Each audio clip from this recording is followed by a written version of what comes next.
Assalamualaikum warahmatullahi wabarakatuh. Kaifa halukum? La'allakum bi khairin.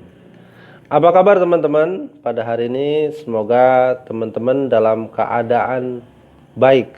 Alhamdulillah.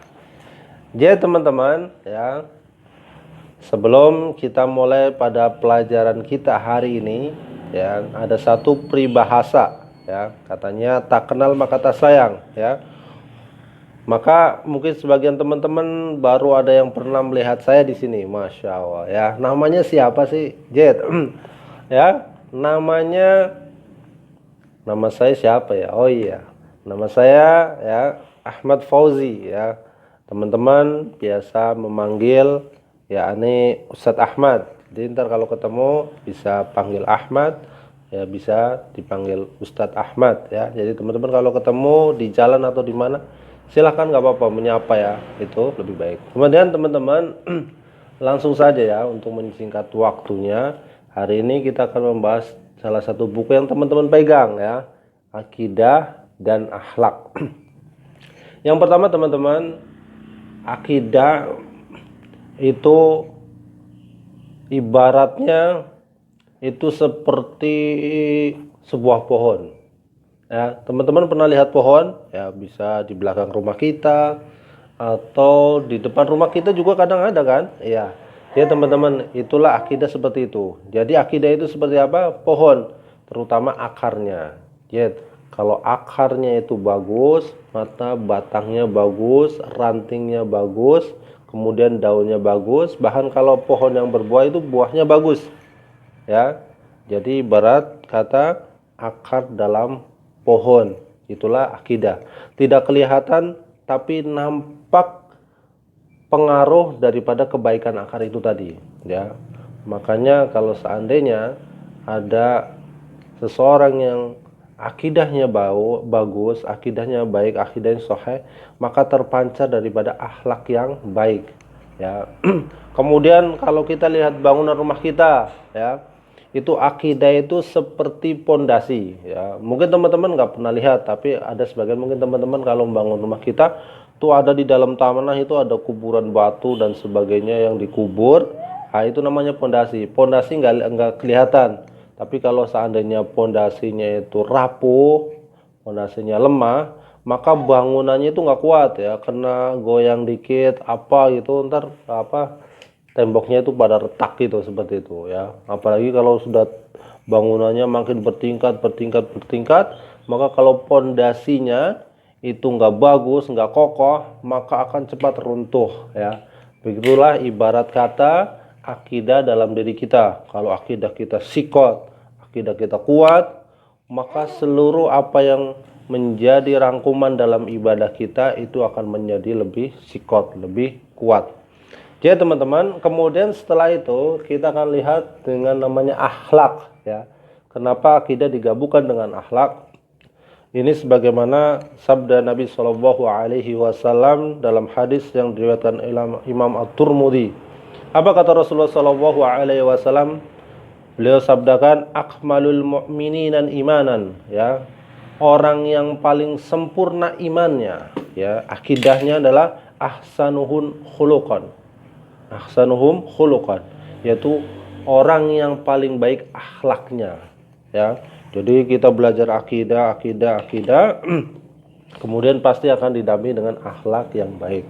Maka teman-teman ya, semakin teman-teman belajar agama itu semakin baik akhlaknya. Yang tadinya suka jahilin temennya, maka kalau sudah belajar akidah dan akhlak ini semakin baik sama temennya, saling bisa berbagi, kemudian saling bisa berkomunikasi dengan baik atau bermasyarakat dengan baik, baik dengan orang tua maupun teman-teman di sekolah ataupun saudara-saudara kita. Jadi teman-teman ya, kita langsung saja lari kepada buku sebagaimana teman-teman yang sudah pegang ya.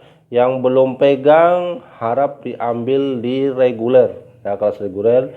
Jadi dikabarkan kemarin teman-teman baru beberapa orang saja yang baru mengambil. Jadi teman-teman yang belum mengambil silahkan ambil bukunya di reguler ya.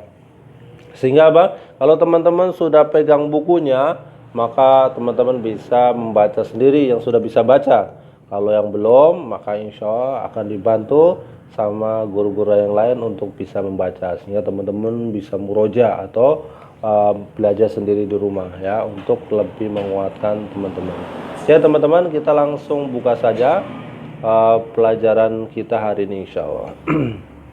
Ya teman-teman silakan ambil bukunya ya, kemudian teman-teman buka ya halaman yang pertama. Jadi ada beberapa lembar, teman-teman perlu dilewatin. Kemudian teman-teman buka halaman pertama, pelajaran pertama ya.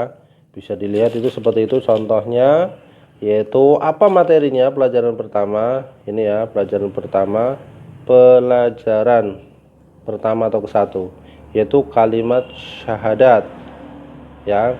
Di sini ditulis Nabi Muhammad Shallallahu Alaihi Wasallam ya, disingkat dengan SAW. Tapi kalau kita baca Shallallahu Alaihi Wasallam ya, diutus oleh Allah Subhanahu Wa Taala. Di sini disingkat ya menjadi SWT. Tapi teman-teman kalau baca Shallallahu Alaihi Wasallam, Allah Subhanahu Wa Taala ya, untuk menyelamatkan agama Islam di Mekah. Penduduk Mekah banyak yang mengikuti ajaran Rasulullah Shallallahu Alaihi Wasallam dan masuk Islam.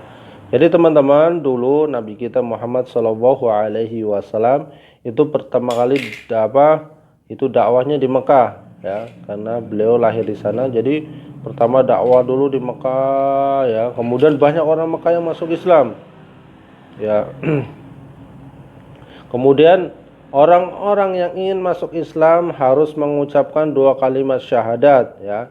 Jadi di antara syaratnya itu atau syarat untuk masuk Islam yaitu mengucapkan 2 kalimat syahadat. Apa itu 2 kalimat syahadat? Yaitu ini kalimatnya ya. Adapun syahadat itu artinya persaksian ya. Jadi teman-teman, kalau teman-teman seandainya punya teman ya non muslim atau belum masuk Islam, atau teman-teman melihat orang-orang non muslim, baik orang Kristen, kemudian orang Hindu, orang Bali ya, itu masuk Islam, maka terutama dia harus membaca ini nih, kalimat 2 kalimat syahadat. Gimana cara bacanya?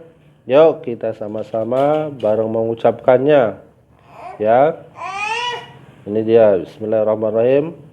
Asyhadu an la ilaha illallah wa asyhadu anna Muhammadar Rasulullah. Ya, coba teman-teman ikutin ya. Teman baca. Ya, dibaca. Kalau sudah, saya ulangi sekali lagi ya, teman-teman. Asyhadu an la ilaha illallah wa asyhadu anna Muhammadar Rasulullah. Ya, coba teman-teman ya, diulangi lagi. Mungkin bisa belajar bareng kakak di rumah, atau bunda kita, ibu kita, atau abi kita, atau bapak kita ya, belajar tentang kalimat syahadat ya, kalimat syahadat. Artinya apa sih ini ya? Artinya apa coba? Itu di sini ya, belum ada artinya. Jadi kalimatnya artinya adalah asyhadu alla ilaha illallah. Saya bersaksi bahwasanya tiada Tuhan yang berhak diibadahi dengan benar kecuali Allah Subhanahu wa taala ya. Kemudian dan aku bersaksi bahwasanya Muhammad ya, Nabi Muhammad sallallahu alaihi wasallam adalah utusan Allah ya. Itu artinya. Jadi teman-teman di rumah dihafalin ya. Ya. Kalau sudah begitu, coba kita buka halaman yang kedua. Teman-teman kira-kira sudah paham belum ya dengan halaman yang pertama? Kalau seandainya teman-teman belum paham atau teman-teman mungkin terlalu banyak ya yang harus dimengerti atau dihafal, mungkin yang pertemuan pertama kita cukupkan sampai di sini ya. Jadi teman-teman tetap belajar ya, atau tetap menghafal dua kalimat syahadat ini ya. Semoga teman-teman diberikan kemudahan, teman-teman diberikan kelancaran, dan yang paling penting adalah teman-teman diberikan keistiqomahan. Ya, teman-teman diberikan keistiqomahan ya. Semoga teman-teman semuanya juga dalam keadaan sehat sehingga tetap bisa beraktivitas. Tetap semangat ya. Jadi sekarang Tatim kita tutup bidoa kafaratul majelis dengan doa kifarat majelis. Subhanakallahumma wa bihamdika asyhadu an la ilaha illa anta astaghfiruka wa atubu ilaih. Assalamualaikum warahmatullahi wabarakatuh.